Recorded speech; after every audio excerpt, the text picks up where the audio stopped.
Ada lagi belum puas, namanya al-khanzab, malas sholat enggak khusyuk, sholat ingat apa baik sehingga dia membatalkan sholat dan lain sebagainya.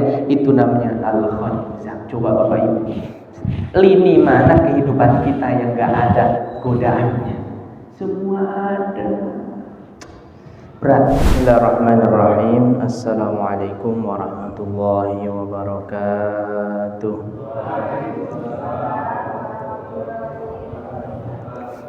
Alhamdulillahi rabbil alamin, wal aqibatu lil muttaqin, wala udwana illa 'alal zalimin. Asyhadu an la ilaha illallah wahdahu la syarika lah, wa asyhadu anna Muhammadan abduhu wa rasuluhu sallallahu alaihi wasallam. Qala Allah ta'ala fil Qur'anil Karim wa huwa asdaqul qailin. A'udzu billahi as-sami'il 'alim minasy syaithanir rajim.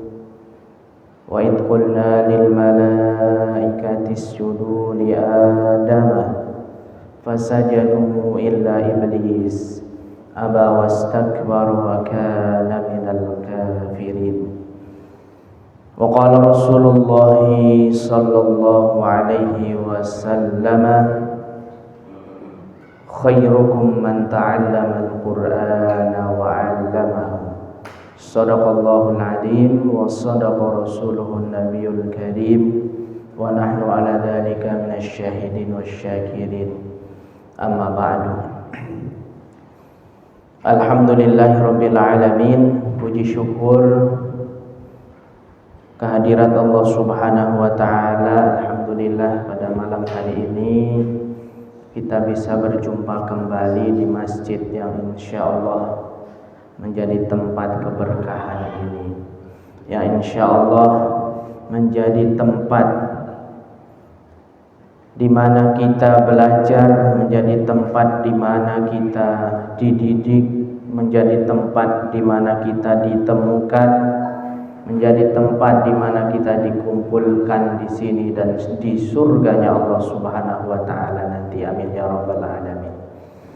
Salawat dan salam semoga selalu tercurah dan terlimpah kepada junjungan kita Nabi Agung Muhammad sallallahu alaihi wasallam.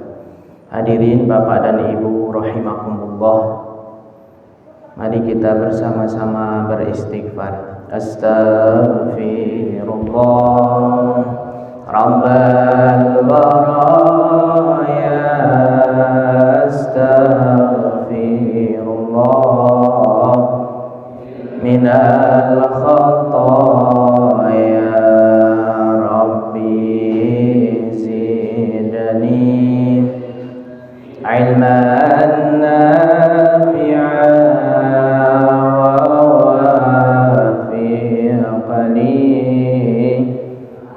amalan salihan wa wahabli rizqan halalan wa tub alayya taubatan nasuha wa tub alayya taubatan nasuha. Astaghfirullah Rabbal baraya, astaghfirullah minal khataya.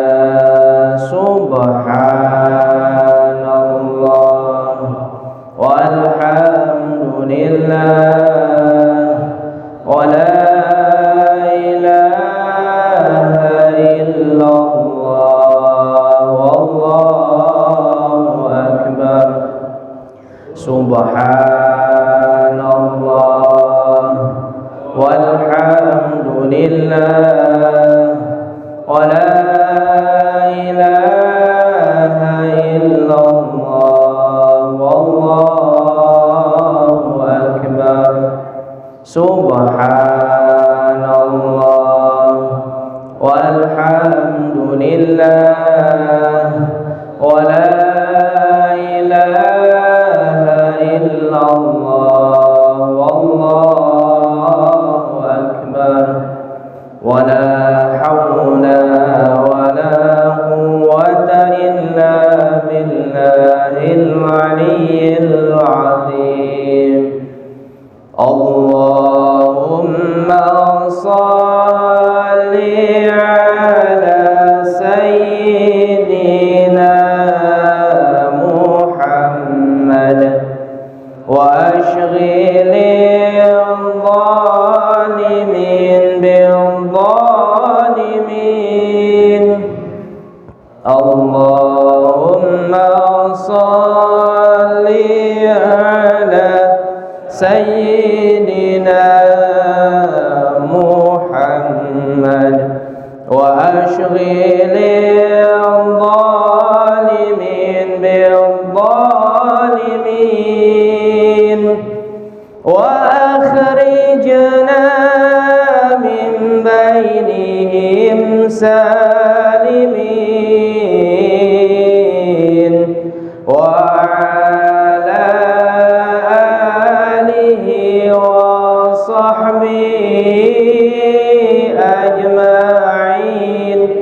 sallallahu rabbuna ala nuril mubin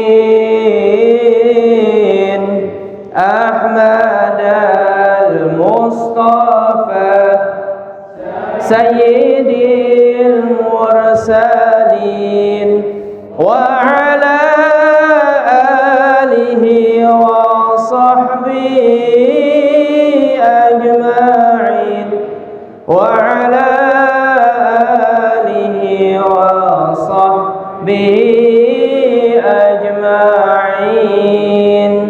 Subhanaka la ilma lana illa ma 'allamtana innaka antal alimul hakim. Rabbi shrah li sadri wa yassir li amri wa hlul 'uqdatam min lisani yafqahu qawli. Allahumma anfa'na bima 'allamtana wa 'allimna ma yanfa'una warzuqna 'uluman tanfa'una fid din wad dunya wal akhirah. Allahumma arzuqna fahman nabiyyin wa hamdal mursalin wa ilhamal malaikatil muqarrabin. Allahumma aghnina bil ilmi wa zayyinna bil hilmi wa akrimna bit taqwa wa jammilna bil afiyah bi rahmatika ya arhamar rahimin. Bapak Ibu hadirin wal hadirat yang dirahmati oleh Allah Subhanahu wa taala. Pada minggu yang lalu kita sudah bahas tentang apa yang seharusnya dilakukan oleh penuntut ilmu. Tidak hanya mengumpulkan ilmu, tidak hanya banyak-banyak membaca buku, tapi hakikat dari penuntut ilmu adalah berbuah takut kepada Allah dalam keadaan tersembunyi maupun terbuka, kemudian menjaga lisan dan kemudian memperhatikan apa yang kita makan.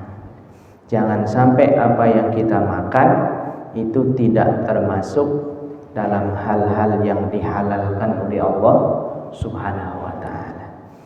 Masih dalam pembahasan tentang menuntut ilmu. Bapak Ibu yang dirahmati oleh Allah Subhanahu wa taala, wal maqalatu al khamisatu asyrah, nasihat yang ke-15. Ruwiya anna rajulan min Bani Israil, masih kita membahas tentang Bani Israil. Karena Bani Israil itu memang orangnya pintar-pintar, cerdas. Dalam Al-Qur'an pun disebutkan faddaltukum 'alal 'alamin. Kami utamakan, kami lebihkan kalian keturunan Bani Israil 'alal 'alamin, atas alam semesta. Karena mempunyai kecerdasan memang. Sekarang yang cerdas dalam ilmu pengetahuan ya memang Bani Israil.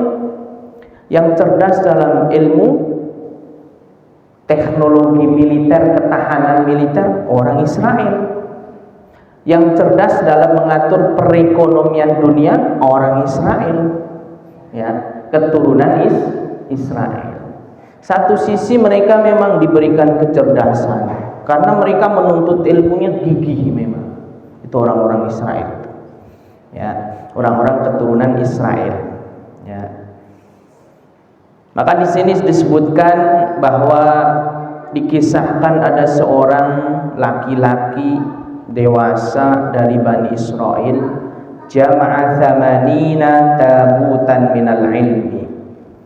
Jadi beliau mengumpulkan 80 peti ilmu, kotak, ya, isinya buku yang mau dia pelajari. Memang salah satu kelebihan mereka itu tamak terhadap ilmu, pengen terus tahu, berinovasi, ya. Itu memang kelebihan yang Allah berikan kepada mereka.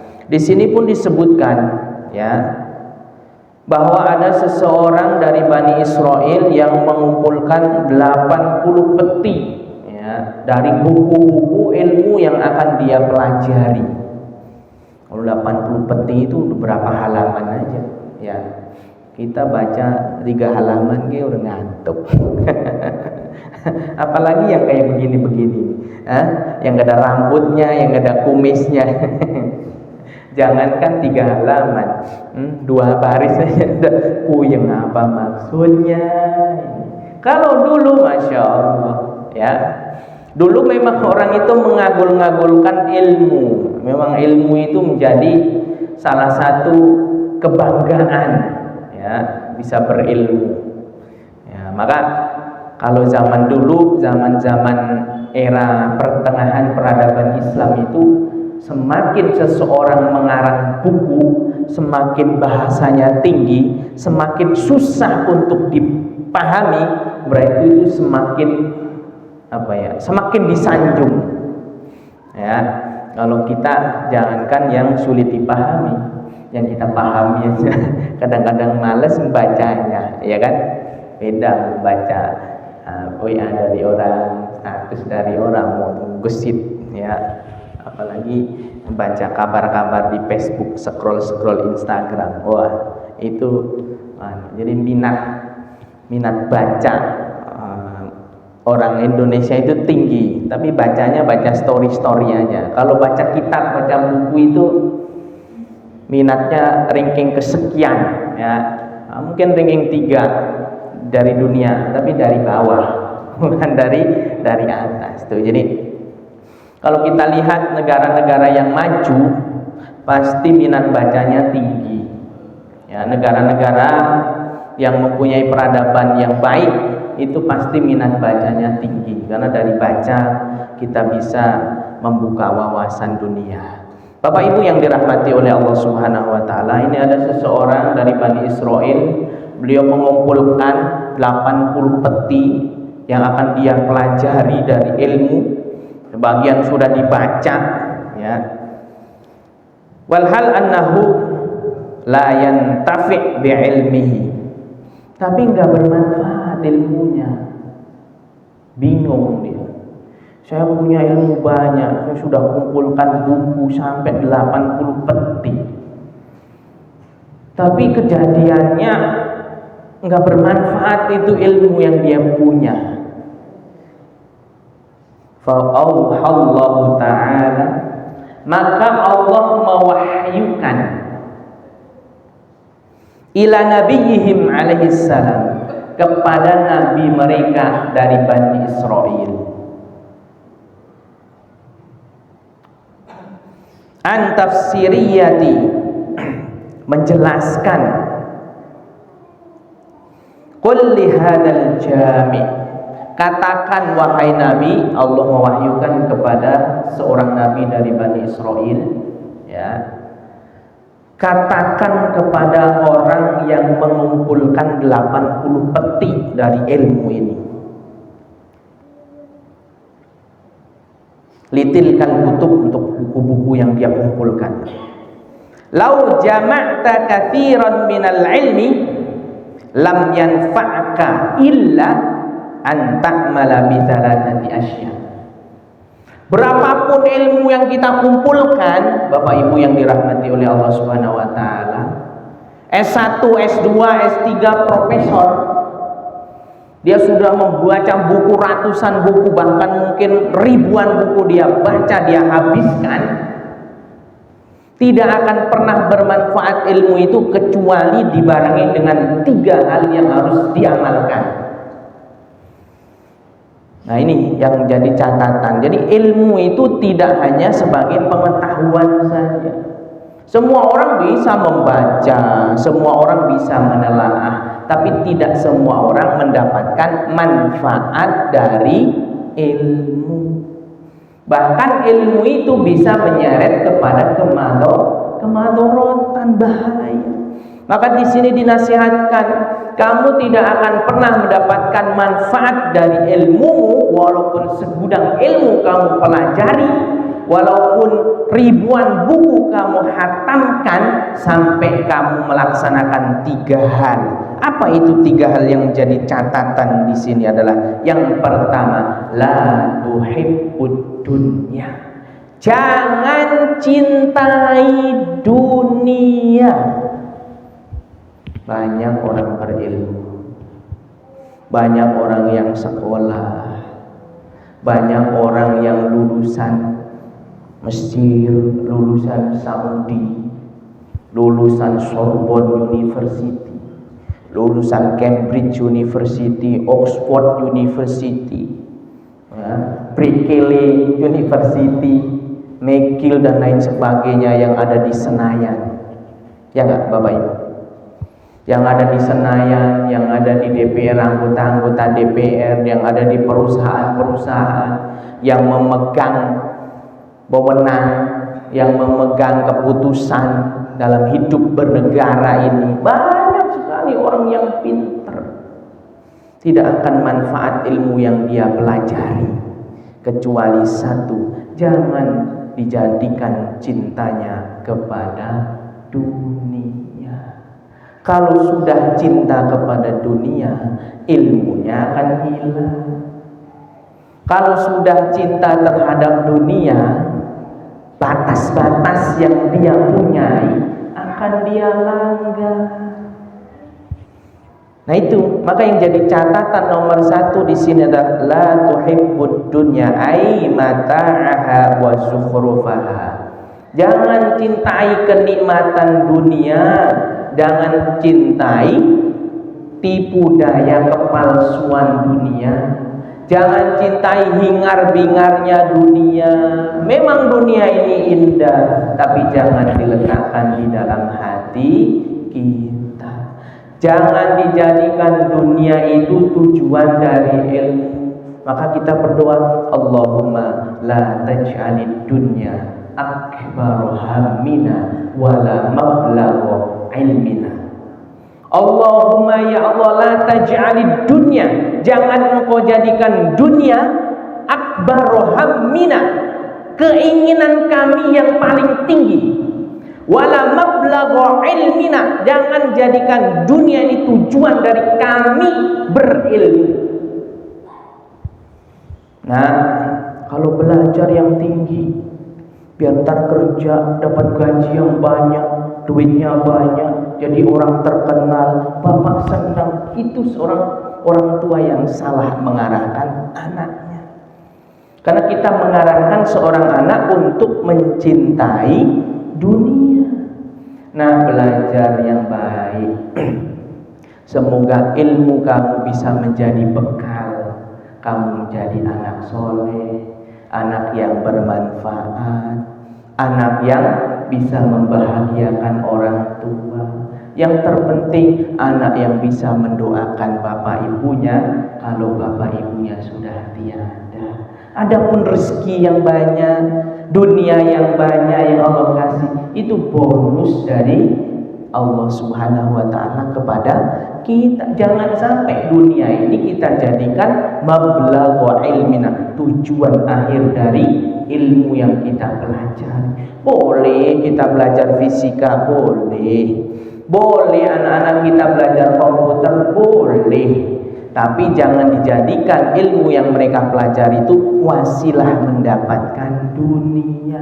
Dengan komputer kita bisa berdakwah, dengan komputer kita bisa mencari ma'isyah, kehidupan.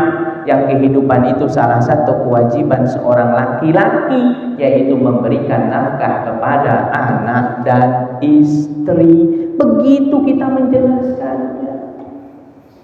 Tetap yang menjadi sandaran utama, batu pertama, pondasi seorang anak adalah pendidikan agama. Bahkan Pak Bahudin Yusuf Habibie, B.J. Habibie, itu termasuk orang yang paling tinggi IQ-nya. Mungkin se-Indonesia itu beliau nomor 1 IQ-nya, paling pintar.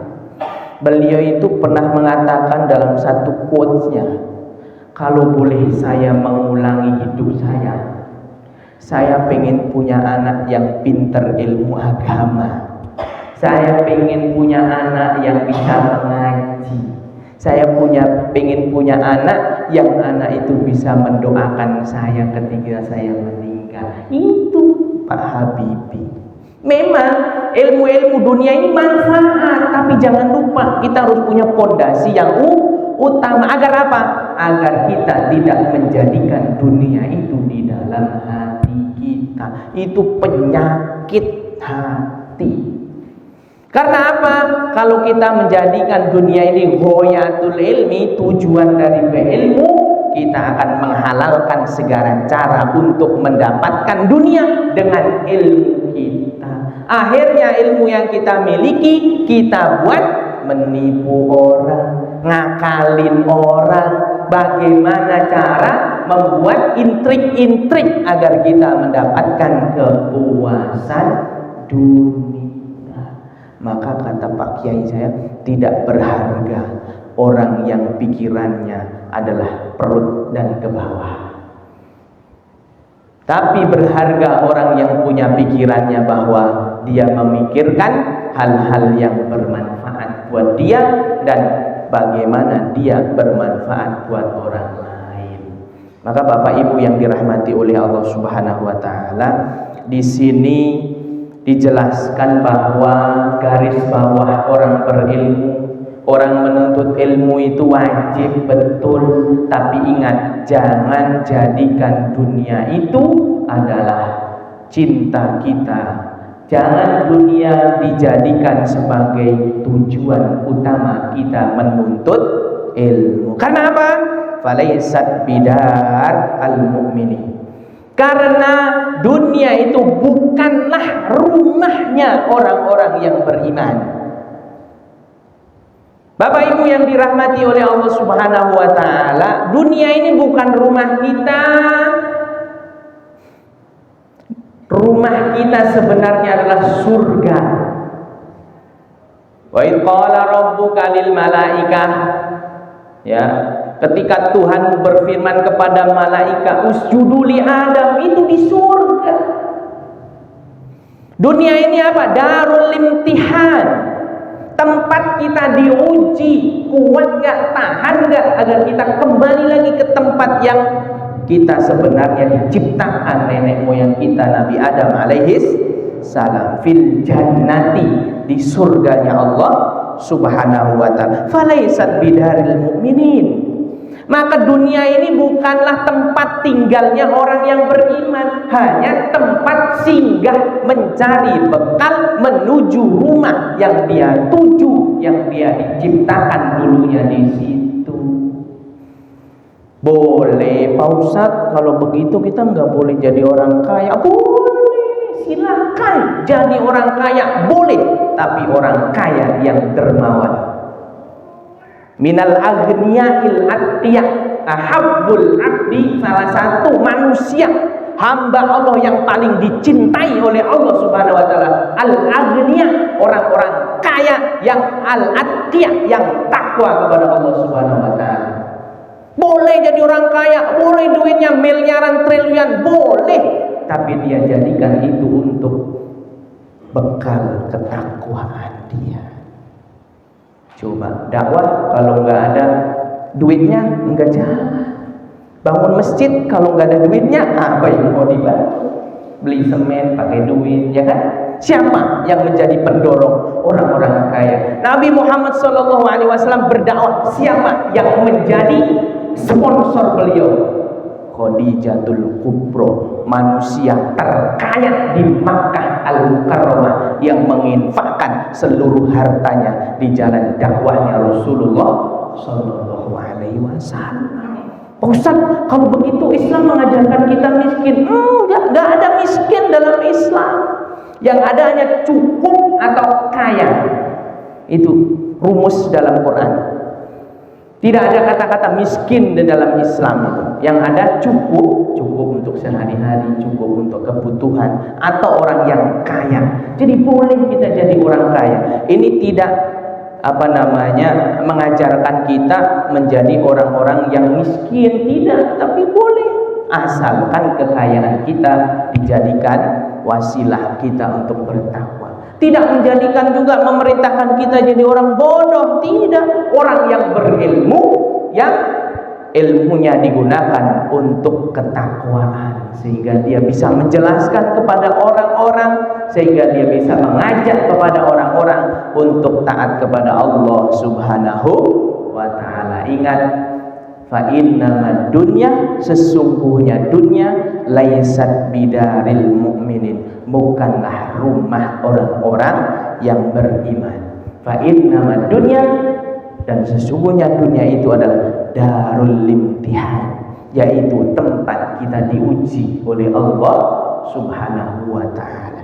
Bapak Ibu hadirin wal hadirat yang dirahmati oleh Allah Subhanahu wa ta'ala, aili annaha laysat darul jaza. Jadi dunia itu bukan tempatnya kita mendapatkan balasan lil mu'minin, bagi orang-orang yang beriman. Fa inna dar thawabihim al jannatu, maka sesungguhnya rumah tempat kita diberikan pahala, diberikan ganjaran, diberikan balasan dari apa yang kita kerjakan adalah al jannatu, yaitu surganya Allah Subhanahu wa ta'ala. Bapak Ibu hadirin wal hadirat yang dirahmati oleh Allah Subhanahu wa ta'ala, itu satu, orang boleh berilmu tapi jangan cinta dunia. Orang boleh menjadi orang yang kaya tapi jangan cinta dunia. Letakkan dunia itu sewajarnya saja. Jangan sampai dunia itu masuk ke dalam relung-relung dalam hati, karena susah, ya, susah. Begitulah dunia. Baru selesai bikin rumah yang megah, paling megah rumah di Pebayuran. Itu rumahnya Daeng, Haji Daeng. Kemarin udah pulang, dibawa nggak rumahnya? Nggak dibawa. Ya begitulah dunia itu, begitu. Yang dia bawa apa? Amal ibadah selama dia hidup, harta yang dia infakkan selama dia hidup, ilmu yang bermanfaat selama dia hidup, itu yang dia bawa. Adapun rumahnya buat anaknya itu, ya. Bapak Ibu kalau ke Pebayuran, rumah paling megah sepebayuran sekarang itu punya Haji Daeng. Daeng, ya, anggota DPR yang belum seminggu meninggal dunia itu, ya, baru-baru ini ditinggalkan, itu tidak dibawa, ya, secakep-cakepnya itu, ya, pagernya udah semiliar. Ya, coba itu tiang satunya udah 100 juta itu, mungkin nggak dibawa. Maka jangan jadikan dunia itu jual dari hidup kita. Sengsara kalau begitu. Kalau ada uang, ada harta, udah sedekahkan. Ntar datang lagi sedekah lagi, datang lagi sedekah lagi, datang lagi. Tidak ada rumus dalam Islam orang bersedekah jadi melarat, nggak ada. Dari zaman dahulu sampai nanti kiamat nggak ada rumus orang banyak sedekah jadi orang yang miskin, nggak ada.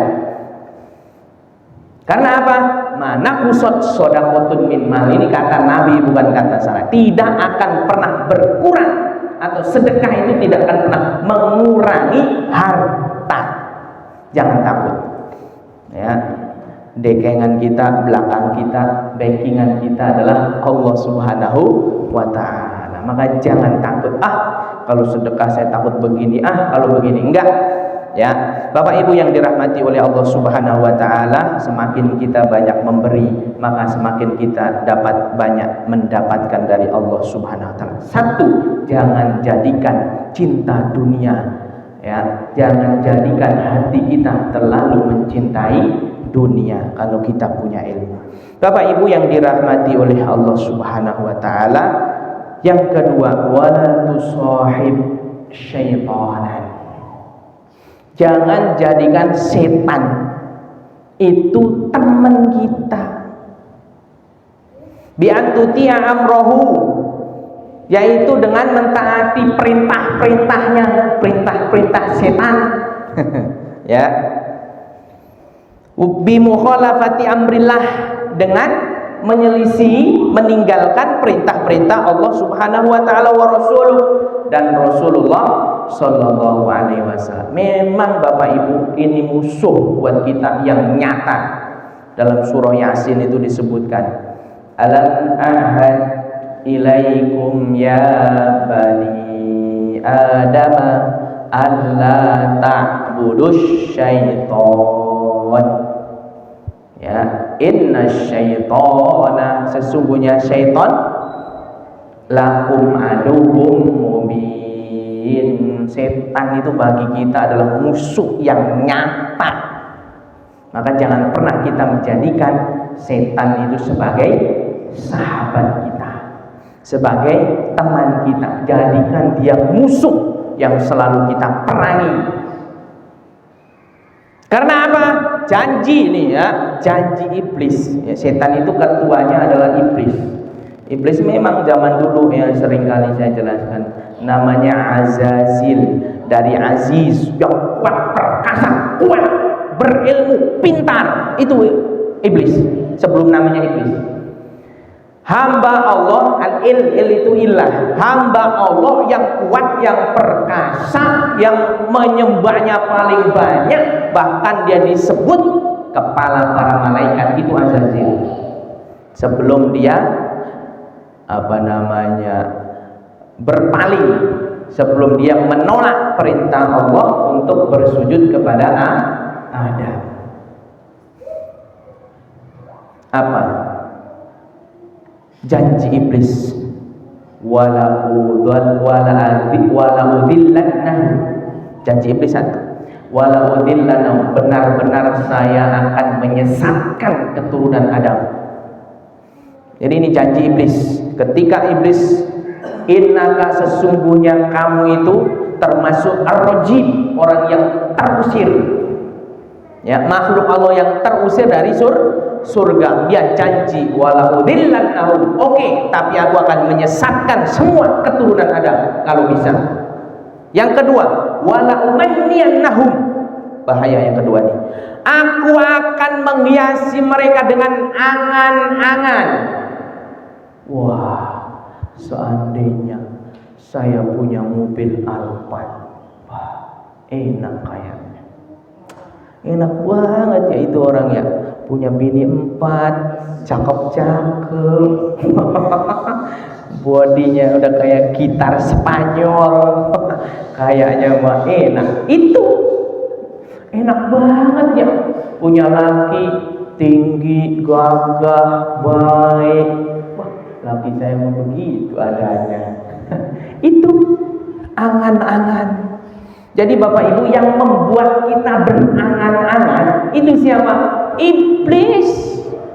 Karena dia udah janji sama Allah, saya termasuk makhluk yang terkutuk, yang terusir, tapi saya minta. Bahkan dalam ayat lain ya, dia minta untuk ditangguhkan kematiannya ila yaumiddin, sampai hari kiamat. Fa innaka minal mundharin, diijabah ya keinginan dia oleh Allah Subhanahu wa taala, enggak pernah mati sampai nanti hari kiamat itu. Maka janji dia wala udillannahum wala umanniyannahum wala ubatti kunna adanal an'ami.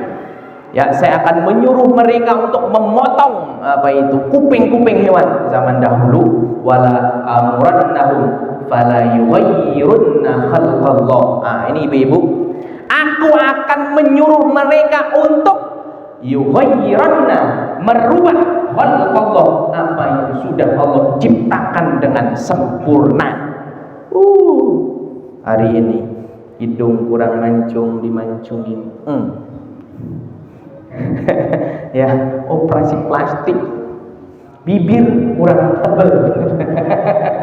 Ya, bibirnya tipis. Kayaknya kalau tebel tambah cantik kayaknya. Ditebelin, udah malah jadi menor, monyong gitu.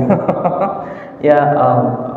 Pipi kurang tirus, tarik ke belakang, dipotong gininya, kulitnya. La ilaha illallah. Dagunya kurang panjang, dipanjangin sampai kayak kambing domba. Allahu Akbar. Itu merubah ciptaan Allah, tidak mensyukuri apa yang Allah berikan. Ini yang terjadi dan ini menjadi kebanggaan hari ini. Yang perempuan menyerupai laki-laki, yang laki-laki menyerupai perempuan, itu salah satu permintaan iblis. Wala amronnahum, aku akan suruh mereka manusia keturunan Adam itu fala yughayyiranna khalqallah, maka mereka nanti akan merubah ciptaan Allah Subhanahu wa taala. Mereka tidak puas dengan apa yang Allah ciptakan, kemudian mereka merubah apa yang menurut mereka bisa memuaskan diri mereka. La haula wala quwata illa billah. Maka hati-hati Bu, udah bagian apa kalau bahasa orang Bekasi, alis begini yang penting mempunyai alis. Jangan dikerok dihabisin, ya, dia kerok dihabisin, disulam alisnya. La haula wala quwata illa billah. Udah punya alis benar-benar dikerok dihabisin, dilukis sendiri. Ya Allah. Dan masih banyak. Punya tangan kurang cakep dioperasi, ya. Ada baiklah. Punya body kurang cakep dioperasi biar bagus, biar cakep. Allahu Akbar. La haula wala quwata illa billahil aliyil azim. Mending buat sedekah, bangun masjid, bangun pesantren, sedekah ke anak yatim, ya. Sekali operasi ratusan juta itu, bahkan sampai miliaran.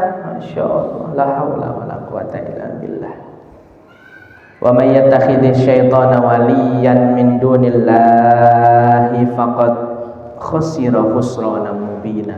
Siapa yang menjadikan setan itu wali, ya, pelindung, min dunillah, selain dari Allah Subhanahu wa taala, maka dia faqad khasira, maka dia telah merugi, khusranan, dengan kerugian yang sangat-sangat tinggi, sangat-sangat nyata ruginya. Bapak Ibu yang dirahmati oleh Allah Subhanahu wa taala, saya akan jelaskan. Iblis itu punya tentara. Iblis itu dari kepalanya setan itu punya tentara. Kalau di tentara negara Republik Indonesia ini ada angkatan darat, ada angkatan laut, ada angkatan udara. Tugasnya masing-masing. Iblis juga begitu. Ada satu golongan setan yang namanya itu al-saud. Ya, al-saud. Dia itu tujuannya adalah satu, saud dalam dunia pemberitaan, dalam dunia pengkabaran. Apa yang dia lakukan? Menyebar dusta. Kalau zaman sekarang hoax, isu-isu disebar, yang mana itu belum tentu berita yang benar. Maka Bapak Ibu, kalau kita melihat berita di YouTube, di ini, kita harus bisa di screening lagi, ya, karena banyak sekali berita-berita yang menyesatkan. Apalagi ibu-ibu, bapak-bapak yang baru kenal YouTube, ya, nenek-nenek yang baru kenal YouTube, menganggap segala sesuatu yang ada di YouTube itu sebuah kebenaran. Dia mengamalkan begini jadi bisa terbang. Ntar diamalin. Dia begini, ada kasus begini, ada kasus begini. Kan tidak semua. Bahkan zaman sekarang orang itu demi konten, ya, demi konten dia bisa memanipulasi segalanya. zaman sekarang ini. Dia bisa berantem sama istrinya hanya untuk konten. Ya, dia bisa apapun zaman sekarang untuk konten, dan itu tujuannya apa? Yang nomor satu, untuk mendapatkan reward dari Facebook Pro. Untuk mendapatkan insentif dari YouTube, untuk mendapatkan insentif dari TikTok. Kalau saya tanya, tujuannya apa itu kalau begitu, Bapak Ibu? Dunia apa akhirat? Dunia. Bikin-bikin konten yang tidak bermanfaat, konten-konten yang biar viral dan lain sebagainya. Naudzubillah. Itu siapa yang berperan di situ? Al-Saud. Ada setan yang spesifikasi kerjanya itu di situ. SOP, standar operasional kerja dia itu, ya, yang dia lakukan itu tiap hari. Bagaimana caranya menggoreng isu-isu, berita-berita, menyebarkan informasi-informasi yang tidak baik. Ada yang tugasnya begitu itu. Maka dia menggandeng Facebook, menggandeng YouTube, menggandeng WA, menggandeng itu tuh yang punya. Siapa pencipta medsos itu? Ya mereka temennya. Kalau Bapak Ibu sudah mempelajari tentang konspirasi dunia, bagaimana si anggota dari orang-orang yang merupakan anggota dari Illuminati dunia, nanti ada Freemasonry, nanti ada, wah, Masya Allah, dahsyat. Mereka yang menguasai iklan, mereka yang menguasai perfilman, mereka yang menguasai audio visual, semua mereka yang kuasai. Nih, punya rajanya dia, Al-Saud. Goreng semua apapun dah, Masya Allah. Zaman ini betul-betul, dia nih yang banyak berperan.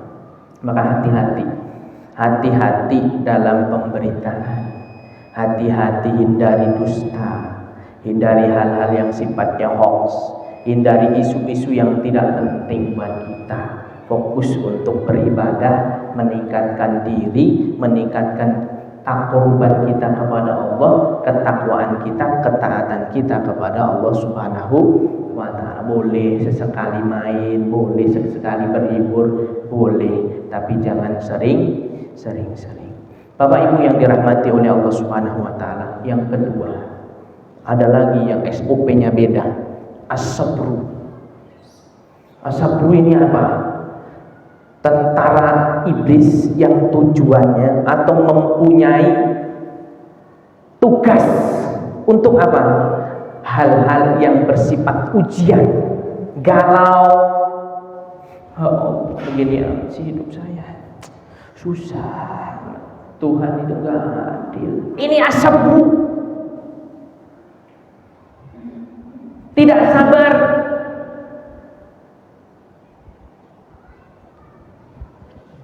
Merasa menderita, mengeluh. Ada setan yang tujuannya memang ditugaskan untuk itu oleh iblis. Sama Allah lagi diuji. Anaknya agak nakal, tungguin biar dia enggak sabar. Lagi diuji, berselisih sama tetangganya, bumbuin biar berantem. Lagi diuji sama Allah, ada penyakit, bumbuin biar dia enggak sabar, biar dia berpaling dari Allah, biar dia mencari pelindung, penyembuh selain Allah, bumbuin terus. Ada setan yang tugasnya ini, Bapak Ibu yang dirahmati oleh Allah. Jangan jadikan mereka teman. Ada lagi bahaya, namanya dasim. Siapa Bapak Ibu? Dasim. Tujuannya apa? Memperpecah belah keluarga. Suami istri. Nih, yang paling diapresiasi oleh iblis, Itu apabila ada setan yang datang ke iblis, dia mengatakan, saya sudah bisa menceraikan seorang istri dengan suaminya. Oh, bagus, good job. Kalau kata iblis, good job, kamu adalah muridku yang paling baik. Aku kasih kamu ilmu ini, aku kasih kamu reward ini. Begitu, ini dasib.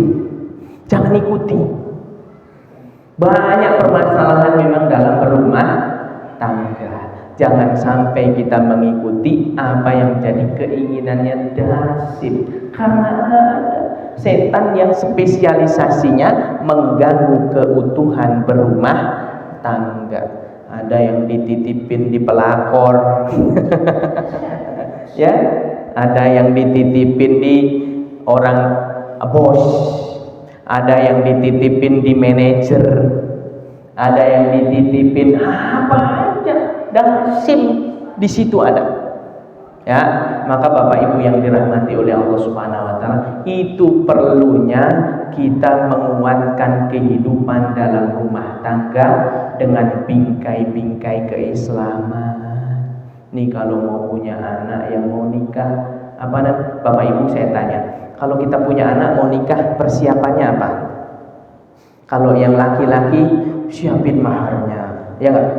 Siapin bawaannya, siapin apalah semua kebutuhannya. Ya, kalau yang perempuan siapin tendanya, makanannya apa, pelaminannya yang seperti apa. Ada enggak kira-kira orang yang menyiapkan ilmu bagaimana mengarungi bahtera pernikahan?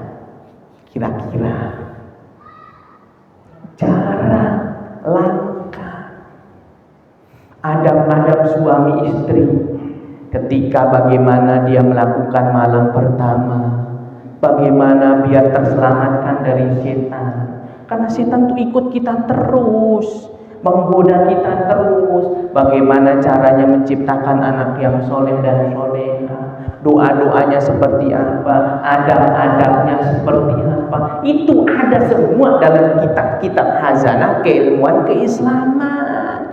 Yang itu tidak dipersiapkan. Malah yang mempersiapkannya apa? Disiapkan acara biar megah, tamunya biar banyak. Sebulan kemudian berantem. Ya, dasib keluar. Melirik wanita lain dan lain sebagainya. Naudzubillah, naudzubillah.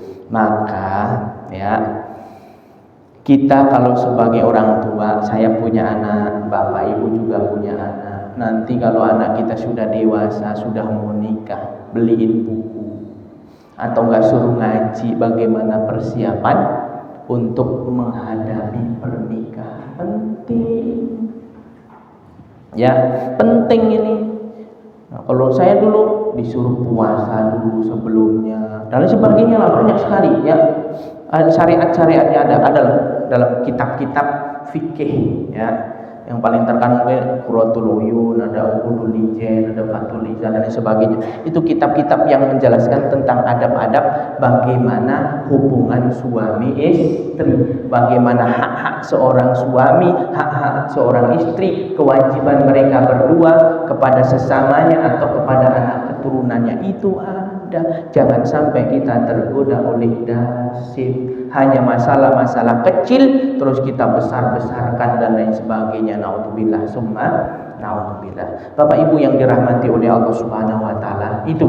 Jadi ada setan muridnya iblis yang kerjaannya untuk mengganggu keharmonisan rumah tangga dengan apapun caranya. Kalau saya bahas panjang. Ada yang namanya al-a'war. Nah, ini juga merajalela sekarang. Al-a'war ini adalah memang setan yang Allah benci, yang menjadi salah satu tentaranya iblis, yang tujuannya adalah mengatur, menggoda manusia tentang asusila. Ini banyak sekali terjadi hari ini. Seks bebas, siapa itu? A'war. Zaman sekarang itu Begitu anak-anak muda kumpul kebo, anak-anak muda dihiasi perempuan-perempuan. Siapa Al-Ahwar? Bagaimana Al-Ahwar ini membisikkan pada orang laki-laki maupun perempuan agar mengumbar nafsunya. Itu namanya Al-Ahwar. Ya, ada hubungan terlarang, ada zina dan lain sebagainya. Itu namanya Al-Ahwar yang menyeret manusia kepada hal-hal yang bersifat asusila. Itu namanya Al-Ahwar. Na'udzubillah subhanallah. Jadi ada tugas-tugas khusus. Ada yang namanya zalanbur yang di pasar, ya, orang jual beli, bagaimana tidak jujur, ya, bagaimana ada kecurangan, ada tipu daya. Ada juga walhan, namanya al-walhan, ya, yang menggoda manusia dari urusan bersuci. Ada wudu nggak peren-peren, air sampai habis 10 liter, wudu terus, ulangi lagi. Itu orang tergoda setan, namanya al-walhan. Ada lagi yang terakhir namanya al-khanza. Keren. Jadi tupoksi. Jadi iblis ini memang keren. Jadi dia memanage bawahan-bawahannya itu rapi. Kamu tugasnya ini. Lapor. Udah digoda sama ini belum mempan. Kamu coba goda. Ya. Al-Ahwar enggak mempan. Coba goda-goda sama walhan. Cara bersucinya, sah gak ya saya wudunya? Ulangi lagi. Air boros. Sekali wudu, kalau wudu mah kerannya kecil aja, secukupnya saja, jangan kerannya kencang semua dihabiskan airnya. Ya, sedikit aja secukupnya. Ya, ada lagi belum puas, namanya al-khanza, malas sholat enggak khusyuk, sholat ingat apa baik, sehingga dia membatalkan sholat dan lain sebagainya. Itu namanya al-khanza. Coba Bapak Ibu, lini mana kehidupan kita yang gak ada godaannya? Semua ada. Berat, berarti kita ini berat. Kalau kita mampu mengalahkan iblis sebagai orang yang kuat, the strongest man, manusia paling kuat adalah orang yang musuhnya banyak. Maka di sini disebutkan orang yang mau berilmu, orang yang menuntut ilmu, jangan jadikan setan sebagai temannya. Karena apa? Falaisa birafiqil mu'minin. Karena setan itu bukan temannya orang-orang yang beriman. Li'anna syaitan laisa rafiqan lahu. Sesungguhnya setan itu bukan teman kita. Ya, siapkan senjata kita untuk memerangi syaitan. Bapak Ibu yang dirahmati oleh Allah Subhanahu wa taala, terakhir ya, pesan dari Nabi dari Bani Israel untuk orang yang menuntut ilmu adalah la tu'dhi ahadan. Jangan pernah sakiti satu orang pun. Wah, berat. Jangan pernah sakiti satu orang pun. Kadang-kadang orang yang punya ilmu kan begitu godaannya. Apa? Dia baru belajar, saya lebih berilmu. Apa? Dia mau baru ke masjid, saya udah lama. Apa dia tuh? Siapa dia? Belum tahu siapa saya.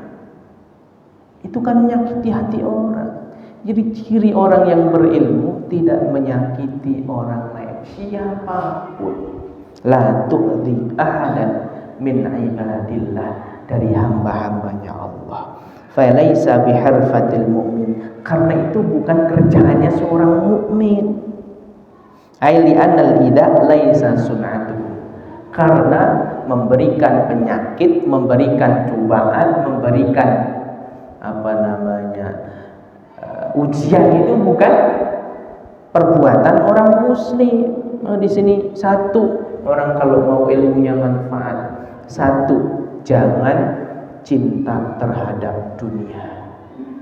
Boleh kita memiliki, merasa dititipi dunia, boleh, tapi jangan letakkan dunia ini di hati kita sehingga kita mencintainya. Karena ingat ya, apapun yang ada di dunia ini akan kita tinggalkan. Yang kedua, kalau kita pengen ilmunya bermanfaat, jangan jadikan setan sebagai teman kita. Yang ketiga, kalau kita pengen ilmu kita manfaat, jangan sakiti orang lain. Ini susah banget. Kadang-kadang mulut kita ini nggak nyakitin, tapi orang yang mendengarkan kita itu kadang-kadang sakit. Kadang-kadang perbuatan kita, contoh, kita udah biasa mungkin ada sendal orang di situ, sendal kita di situ, ya kan? Sendal kita samping dia, karena dia mengganggu sendal kita, kita geser pakai kaki, orangnya lihat, menurut kita nggak menyakiti, tapi nggak tahu menurut dia nyakiti apa enggak. Gitu amat sih, emang saya apa? Karena ada di situ. Kadang-kadang mulut kita ini, ya menurut kita, kadang-kadang menurut kita tuh nggak apa-apa, well aja, enak-enak aja, baik-baik aja, tapi nggak tahu menurut orang. Maka Bapak Ibu yang dirahmati oleh Allah Subhanahu Wa Taala, siapa teladan kita? Rasulullah Sallallahu Alaihi Wasallam. Tidak ada kitab sejarah yang menyatakan ada orang yang pernah disakiti oleh perkataannya Nabi Muhammad SAW. Ada nggak? Nggak ada. Ada, saya lapor, saya pernah diomongin jelek sama Nabi. Nggak ada. Nggak ada manusia yang pernah digibahin sama Nabi. Yang kedua, nggak ada manusia yang merasa tersakiti oleh tangannya Nabi. Nggak ada. Ada satu ketika Rasulullah mengumpulkan para sahabat. Ketika itu beliau, siapa orang yang man adzaitu, siapa orang yang pernah aku sakiti, falyaqtasmin. Hari ini silahkan mengambil qisas balas saya. Arif, saya ya Rasulullah. Sahabat semua geram. Wah, Umar itu udah namanya Umar udah membuka pedang yang mau bunuh itu sahabat. Kurang ajar ini orang, berani-beraninya Rasul. Dulu waktu perang ya Rasulullah, aku berada di belakang engkau naik di atas kuda. Ketika engkau menginstruksikan kuda, engkau membawa cemeti, kemudian cemeti itu mengenai aku, sakit rasanya, nggak sengaja. Maka hari ini saya akan meminta balas terhadap apa yang kau lakukan. Sahabat udah geram. Ini orang, masya Allah, berani-beraninya sama Rasulullah. Baik, silakan. Usul lagi. Ya Rasulullah, waktu itu saya nggak pakai baju. Saya kena, saya nggak pakai baju. Lepas baju engkau ya Rasul. Tambah geram, marah sahabat. Udah tenang.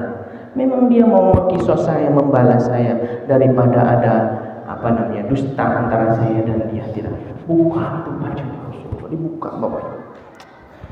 Coba ketika dibuka ya, nih diberikan itu tongkat atau ya cemeti lah kepada sahabat yang mau membalas, diberikan.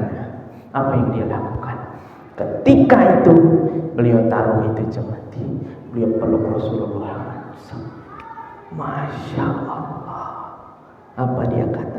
Saya pengen kulit saya ini bersentuhan dengan kulit Rasulullah Sallallahu Alaihi Wasallam. Allahu Akbar. Masya Allah. Itulah Rasulullah Sallallahu Alaihi Wasallam yang tidak pernah menyakiti hati siapapun. Bahkan satu cerita. Jadi Bapak Ibu, dulu di Madinah itu Rasulullah kalau mau berkhutbah itu naik mimbar. Naik mimbar itu ada beberapa tangga, 1, 2, 3, 4, 5, 6 tangga. Di belakang tangga itu ada kurma, pohon kurma, batang kurma yang digunakan Rasulullah untuk bersandar. Ketika kurma itu sudah usang, ketika pohon batang kurma itu sudah usang, sudah tua, mau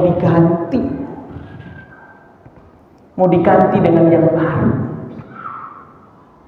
Dia menangis, coba itu. Jadi Rasulullah paham bahasa-bahasa seperti kita yang enggak paham. Wahai Rasulullah, saya sudah lama menemani engkau. Engkau gunakan aku untuk bersandar, jangan gantikan aku. Aku pengen masih terus bersama engkau, wahai Rasulullah. Allahu Akbar. Itu kayu, Bapak Ibu. Kayu. Allahu Akbar. Belum lagi bagaimana kesedihan seorang Bilal. Banyak sekali. Rasulullah itu Masya Allah meninggalkan kenangan-kenangan indah bagi para sahabat. Kita aja yang gak kenal secara fisik melihat Rasulullah, betapa rindunya kita kepada Rasulullah SAW. Memang kenapa? Beliau gak pernah menyakiti siapapun. Maka kita kalau mau menjadi orang yang meneladani beliau, apa?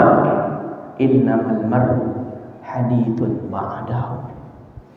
Manusia itu semuanya akan dibicarakan kalau sudah enggak ada.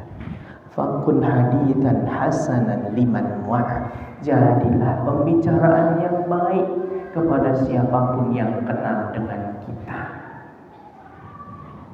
Nah, kalau rumah irama, kalau sudah tiada baru terasa, kan begitu kalau rumah irama. Manusia itu kan jadi seperti itu semua.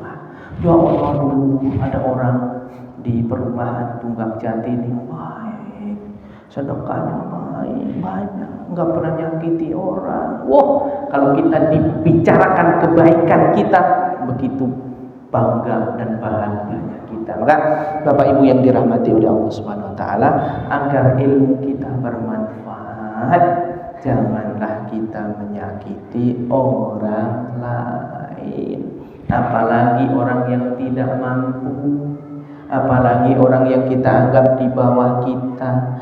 Karena kezaliman kita pasti akan dibalas di hadapan Allah Subhanahu wa Ta'ala. Mari kita mawas diri, buat saya secara pribadi dan buat kita semuanya, agar tidak menyakiti orang lain dengan ucapan kita, dengan perbuatan kita, ataupun dengan hati kita sekalipun. Ketika kita melihat seseorang mau ngebatin keburukan orang, buru-buru kita beristighfar. Astagfirullahaladzim.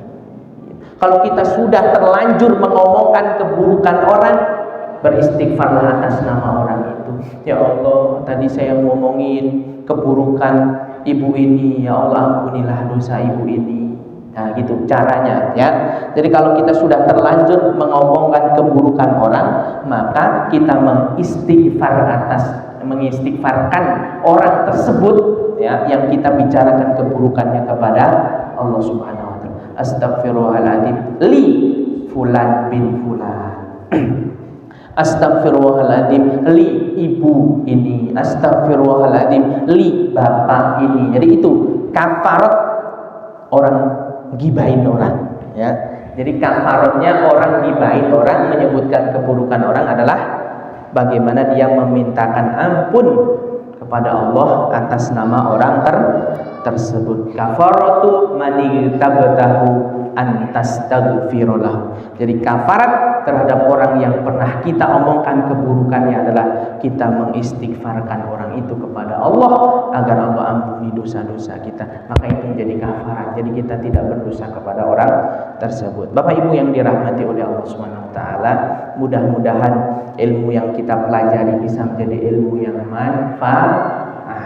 Mudah-mudahan kita bisa melaksanakan 3 hal yang dipesankan oleh Nabi dari Bani Israel. 1, jangan cinta dunia. niat. 2, jangan ikuti syaitan. Yang ketiga, jangan sakiti orang lain. Terima kasih atas waktu dan kesempatannya. Mohon maaf apabila ada kekurangan. Wabillahi taufik wal hidayah. Wallahu muwaffiq ila aqwamit thoriq. Wallahu a'lam bishawab. Wassalamualaikum warahmatullahi wabarakatuh.